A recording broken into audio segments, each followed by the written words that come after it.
وزیر خارجہ اسحاق ڈار نے بحرین کے وزیر خارجہ سے ٹیلی فونک گفتگو کی ہے۔ ترجمان دفتر خارجہ کے مطابق دونوں رہنماؤں نے خطے کی تازہ صورتحال پر تبادلہ خیال کیا اور کشیدگی میں کمی کی فوری ضرورت پر زور دیا ہے۔ دونوں رہنماؤں نے مکالمہ اور سفارتکاری کو مسائل کے حل کا واحد راستہ قرار دیا اور کہا کہ پاک چین 5 نکاتی امن اقدام مشرق وسطی اور خلیج میں استحکام کے لیے اہم ہے۔ بحرین کے وزیر خارجہ نے پاکستان کی امن و استحکام کے لیے سفارتی کوششوں کو سراہا ہے۔ ایرانی پارلیمنٹ کے اسپیکر محمد باقر کالباف نے خطے کے ملکوں کو 2 طرفہ مذاکرات کی دعوت دے دی ہے۔ ایک بیان میں کہا کہ پڑوسی ملکوں سے 2 طرفہ سفارتکاری کے لیے تیار ہے۔ ایران ثابت کر چکا کہ وہ جارحیت کا مقابلہ کرنے اور اپنے دفاع کا اہل ہے۔ یہ جنگ اسرائیل کی جنگ ہے اور نقصان دنیا کا ہو رہا ہے۔ ایران خطے میں صرف امریکی فوجی اڈوں اور امریکی مفادات کو نشانہ بنا رہا ہے۔ خطے کی سلامتی کو یقینی بنانا خطے کے ملکوں کے مفاد میں ہے۔ خطے کا استحکام ایران کی ترجیح ہے۔ خطے کے ممالک غیر ملکی مداخلت کے بغیر باہمی اور کثیر جہتی دفاعی سمجھوتوں کے ذریعے اپنے مفادات کا تحفظ کر سکتے ہیں۔ خطے کی سیکیورٹی امریکہ اور اسرائیل کی شمولیت کے بغیر ممکن بنانا ہوگی۔ غیر قانونی جنگ ایران کے خلاف شروع کیا گیا ہے، اس کا ہم ہر پاکستانی کی طرح مذمت کرتے ہیں۔ جو اس جنگ کے نتیجے میں اس جنگ کا اثرات صرف ایران تک محدود نہیں رہا، اس کا اثرات یا خطرہ ہے کہ یہ جنگ پوری دنیا کو اپنا لپیٹ میں لے جائے۔ اس لیے پاکستان پیپلز پارٹی ہم جنگ کے خلاف ہوتے ہیں، ہم امن پسند جماعت ہیں۔ ہم سمجھتے ہیں کہ جنگ کسی بھی مسئلہ کا حل نہیں ہوتا۔ جب جنگ ہوتا ہے تو عام آدمی کو نقصان ہوتا ہے، عام آدمی شہید ہو جاتا ہے، اور اس جنگ کا اثرات ان علاقوں تک محدود نہیں ہوتا جہاں تک وہ جنگ چل رہا ہو۔ یہ جنگ اسرائیل اور امریکہ اور ایران کے درمیان ہے، مگر اس کا اثرات ہر پاکستانی کو محسوس ہو رہا ہے۔ اس جنگ کا اثرات آپ کی پیٹرول کی قیمت پہ، آپ کی بجلی کی قیمت پہ، مہنگائی کی صورت میں، معاشی بحران کی صورت میں نہ صرف ہر پاکستانی یہ بوجھ اٹھا رہا ہے، مگر دنیا بھر کے غریب عوام یہ بوجھ اٹھا رہا ہے۔ ہم سب دعا گو ہیں کہ تمام قوتیں جو یہ کوشش کر رہے ہیں کہ یہ جنگ ختم ہو جائے اور امن قائم ہو، ہم ان قوتوں کے لیے بھی، ہمارے حکومت بھی اس میں شامل ہے، ان کے لیے بھی ہم دعا گو ہیں کہ یہ کامیاب رہیں، تاکہ یہ جنگ جلد از جلد مکمل ہو جائے، ختم ہو جائے، امن قائم کیا جائے، اور ہمارے عام آدمی جو یہ بوجھ اٹھا رہے ہیں، جو مشکلات کا سامنا کرنا پڑ رہا ہے، یہ جلد از جلد ختم ہو جائے۔ ہم شہید ذوالفقار کے ماننے والے ہیں، ہم شہید محترمہ بینظیر بھٹو کے جیالے ہیں۔ ہم نے تمام مشکلات کا سامنا کیا ہے، اور ہم نے ہر مشکل کا سامنا کرتے ہوئے ایک یونٹی کے ساتھ سب مل کے ہر حالات کا مقابلہ کیا۔ انشاءاللہ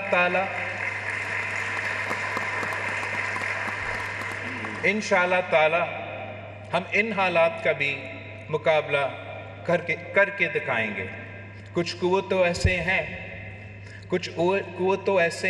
کچھ سیاسی، کچھ غیر سیاسی، جو نفرت اور تقسیم کی سیاست پہ یقین رکھتے ہیں اور نفرت اور تقسیم کو پھیلانے میں یقین رکھتے ہیں، مگر پاکستان پیپلز پارٹی کی سیاست ہمیشہ اس ملک کو اکٹھے کرنے کا نام کا سیاست رہا ہے، اور انشاءاللہ تعالی ہم ویسے ہی اپنا کردار ادا کرتے رہیں گے۔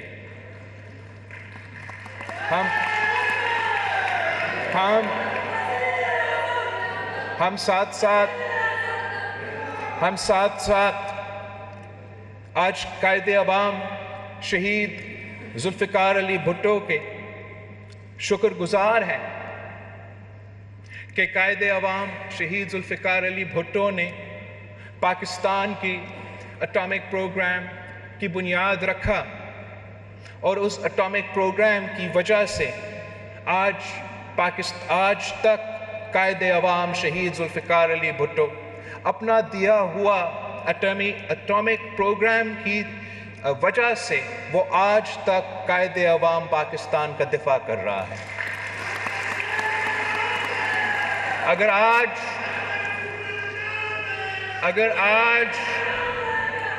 اگر آج وہی زائنسٹ قوتیں جو ایران پہ حملہ کر رہے ہیں، جو فلسطین پہ حملہ کر رہے ہیں، جو لیبنان پہ حملہ کر رہے ہیں، جو سیریا پہ حملہ کر رہے ہیں، اگر وہ آج پاکستان کی طرف مالی آنکھ نہیں دکھا سکتے تو وہ یہ قائد عوام شہید ذوالفقار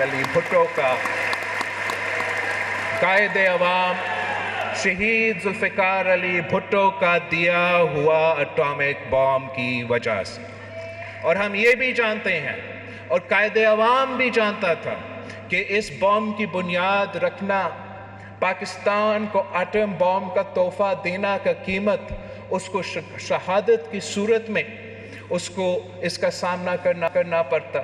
مگر قائد عوام نے اپنے اصول پہ پیچھے نہیں ہٹا، اپنے اصول پہ سودا نہیں کیا۔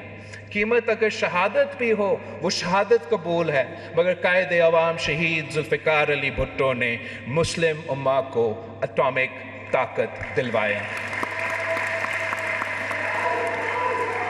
ہم آج بھی اسی قائد عوام شہید ذوالفقار علی بھٹو کا شکر گزار ہیں، اور آج جب ہم اس مسلم امہ کو دیکھتے ہیں کہ جس افسوس کے ساتھ ہمارا آپس میں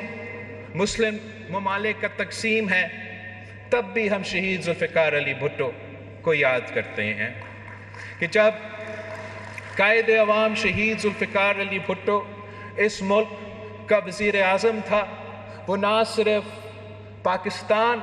کا لیڈر مانا جاتا تھا مگر مسلم امہ کا لیڈر مانا جاتا تھا، اور قائد عوام شہید ذوالفقار علی بھٹو کی وجہ سے پورا مسلم امہ پاکستان میں آ کے قائد عوام شہید ذوالفقار علی بھٹو کے صدارت میں OIC کا کانفرنس جو لاہور میں ہوا تھا، وہ اب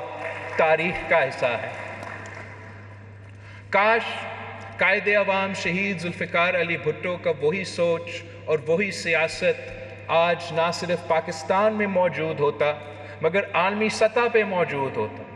عالمی سطح پہ پوری دنیا کو آج بھی قائد عوام شہید ذوالفقار علی بھٹو جیسے قیادت کی ضرورت ہے۔ ہم نہ صرف عالمی سطح پہ قائد عوام شہید ذوالفقار علی بھٹو کا بحران محسوس ہوتا ہے ان کے سیاست کا طریقہ کار کا، مگر پاکستان کے اندر بھی قائد عوام شہید ذوالفقار علی بھٹو کا سیاست کا، ان کی سوچ کا، ان کا نظریہ کا ضرورت ہے۔ اس لیے قائد عوام شہید ذوالفقار علی بھٹو کا سیاست کا نظریہ اس ملک کی غریب عوام کے لیے تھا، اس ملک کی عام آدمی کے لیے تھا۔ اگر شہید ذوالفقار علی بھٹو کی سیاست تھا تو پاکستان کے عوام کے لیے تھا۔ اگر شہید ذوالفقار علی بھٹو کا سیاسی پالیسی تھا تو وہ سیاسی پالیسی اس ملک کے غریب عوام کے لیے تھا۔ اگر قائد عوام شہید ذوالفقار علی بھٹو کا معاشی پالیسی تھا تو وہ معاشی پالیسی اس ملک کے غریب عوام کے لیے تھا۔ اگر قائد عوام شہید ذوالفقار علی بھٹو کا خارجہ سطح پہ خارجہ پالیسی تھا تو اس ملک کے غریب عوام کے لیے تھا۔ اور میں جانتا ہوں، میں احساس کرتا ہوں، میں محسوس کرتا ہوں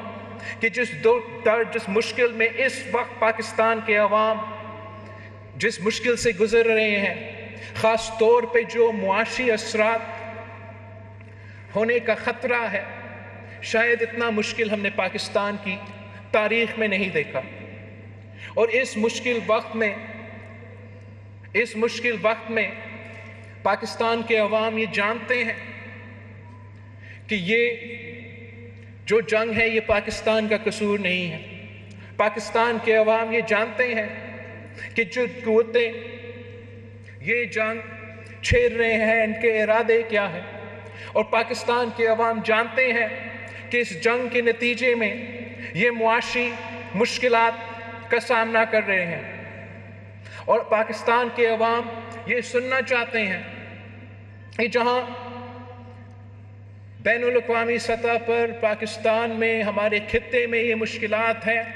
ہمارا حکومتیں، ہمارا وفاقی حکومت، ہمارا صوبائی حکومت کیا کر رہے ہیں کہ وہ عام آدمی کو، غریب آدمی کو ان مشکل وقت میں کیا سہولت دیا جا سکتا ہے، کس طریقے سے ہم پاکستان کے عوام کی مشکلات کم کر سکتے ہیں. پاکستان کے عوام یہ جانتے ہیں کہ صوبائی حکومت کے کتنے وسائل ہیں. پاکستان کے عوام یہ جانتے ہیں کہ کن کن مشکلات کا سامنا وفاقی حکومت کر رہے ہیں. مگر ان تمام مشکلات کے باوجود ہم نے بہت محنت کیا ہے. ہم نے صوبہ سندھ کی حکومت نے، صوبہ بلوچستان کی حکومت نے، صوبہ پنجاب کی حکومت نے، صوبہ پختونخوا کی حکومت نے، سب مل کے وفاقی حکومت کے ساتھ مل کے ہم نے اس مسئلہ کا، ان مشکلات کو کے دوران کیا پالیسی دے سکتے ہیں، کس طریقے سے ہم مدد پہنچا سکتے ہیں، پہ بہت کام کیا. ہم جہاں اسلام آباد میں تھے،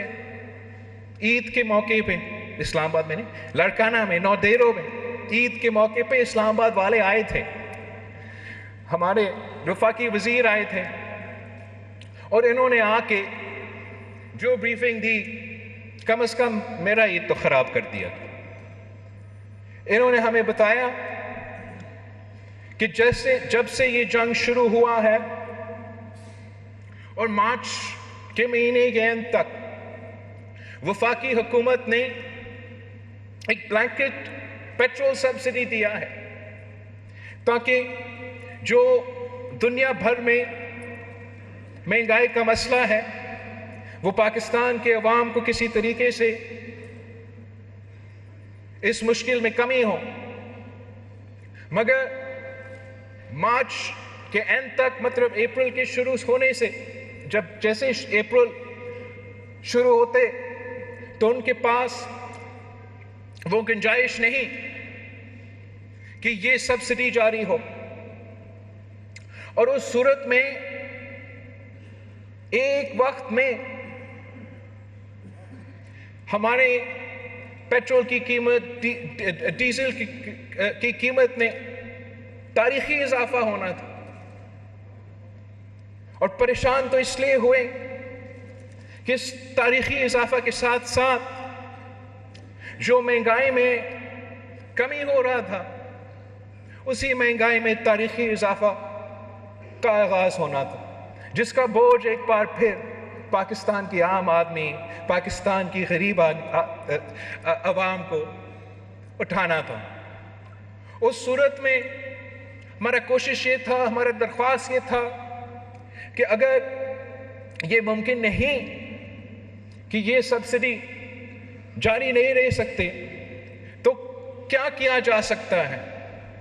کیا کیا جا سکتا ہے کہ ہم عوام تک کچھ نہ کچھ ریلیف پھر بھی پہنچا سکیں. ہم تیار تھے کہ جہاں وفاقی حکومت اپنا ذمہ داری اپناتے ہوئے خرچ کرتے، وہاں صوبائی حکومتیں بھی اپنے بجٹس کو کاٹ کے، اپنا حصہ ڈال کے اس قسم کے پروگرامز کو فنڈ کر سکیں. ہم نے جو سندھ میں آغاز کیا تھا ہمارا بے نظیر کسان کارڈ کا، ہاری کارڈ کا سلسلہ، ہم نے سوچا کہ جب ڈیزل کی قیمت میں اضافہ اتنا ہونا تھا تو پاکستان کی جو معیشت کا بیک بون ہے، جو ہمارا زراعی شعبہ ہے، ان کو جو نقصان ہوگا، اس کا جو نقصان ہے ہم کیسے اس میں کوئی مدد کر سکے۔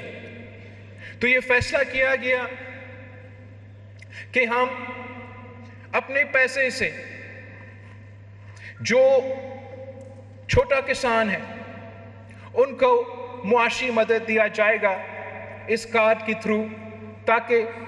جب یہ قیمتوں میں اضافہ ہو رہا ہے تو سندھ حکومت کی جو کسان کارڈ ہے اس کے تھرو ہم کم از کم چھوٹے کسانوں تک پہنچ سکے اور ان کو فائنینشیل سپورٹ دے سکے، مالی مدد دے سکے اس مشکل وقت کا مقابلہ کرنے کے لیے۔ اور میں وزیر اعلیٰ سندھ کا اور ان کی ٹیم کا شکر گزار ہوں کہ وہ تیار ہے کہ اس منصوبہ کو آپریشنلائز کر کے سندھ کے کسانوں تک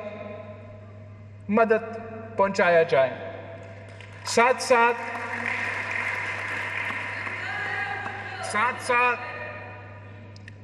ان معاشی مشکلات کو دیکھتے ہوئے، یہ تاریخی مہنگائی، یہ تاریخی معاشی بحران کا احساس کرتے ہوئے کہ ویسے بہت مشکل ہے کہ عام آدمی یہ بوجھ اٹھا سکے،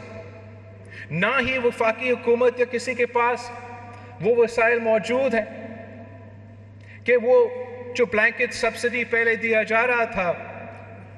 وہ جاری رہ سکے۔ تو ہم نے یہ فیصلہ کیا کہ صوبائی حکومتوں اور حکومت جو ہمارا ہے، آپ کا حکومت ہے صوبہ سندھ کا، وہ موٹر سائیکل چلانے والے کے لیے سبسڈی انٹروڈیوس کروائیں گے، تاکہ وہ مالی مدد دلوا کے اگر پورا بل نہیں اٹھا سکے تو تھوڑا جو جن کو ہم مدد کر سکتے ہیں تو کم از کم ان کو مدد دیا جائے۔ تو ان دونوں منصوبوں کے لیے یا آپ کا کسان کو جو مدد ہم دینا چاہتے ہیں، یا جو موٹر سائیکل چلانے والے کو ہم فائدہ دینا چاہتے ہیں، کسان کا جو سپورٹ ہے، میں آپ سب سے ریکویسٹ کروں گا کہ جن کا حق ہے، جو اس کرائیٹیریا میں آتا ہے، جن کے پاس 25 ایکڑ سے کم زمین ہے، وہ ضرور اپنے آپ کو رجسٹر کروایا جائے، تاکہ یہ اس سہولت کا، اس انٹرونشن کا فائدہ لے سکے۔ اور ہمیں نہیں معلوم کہ یہ کب تک مشکل وقت دیکھنا پڑے گا، تو جتنا لوگ اپنے آپ کو رجسٹر کروائیں گے وہ یا اس منصوبہ کا فائدہ لیں گے، یا انشاءاللہ تعالیٰ آگے جا کے اگر صوبائی حکومتیں اور وفاقی حکومت مل کے بھی کوئی کسانوں کو سپورٹ دینا چاہیں تو یہی طریقہ ہوگا کہ ہم وہ سپورٹ دلوا سکیں۔ جہاں تک جو موٹر سائیکل کا جو سپورٹ ہے، وہ بھی صرف ان موٹر سائیکلز کے لیے ہوں گے جو آپ کا اپنا نام کا ہے۔ تو آپ کو یہ کوشش کرنا چاہیے کہ آپ کا موٹر سائیکل آپ کا اپنا CNIC کارڈ کا نام کا ہو۔ ہم نے وزیر اعلیٰ سندھ سے ریکویسٹ کیا ہے کہ جو ٹرانسفر کا فی ہے سندھ حکومت کی طرف سے، نام ٹرانسفر کرنے والا جو فی سندھ حکومت اکٹھا کرتا تھا، کہ وہ ٹرانسفر فی بھی معاف کیا جائے، تاکہ آپ اپنا موٹر سائیکل کو اپنا نام کروا بھی سکے اور اس سہولت کا بھی فائدہ لے سکے۔ باقی جو بہت پریشان کن بات ہے کہ ان معاشی مشکلات میں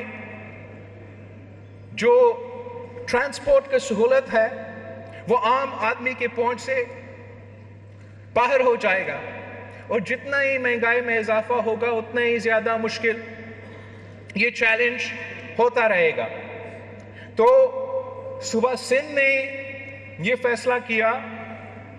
کہ صوبہ سندھ میں جو بھی پبلک کو ٹرانسپورٹ کرنے والے سہولتیں ہیں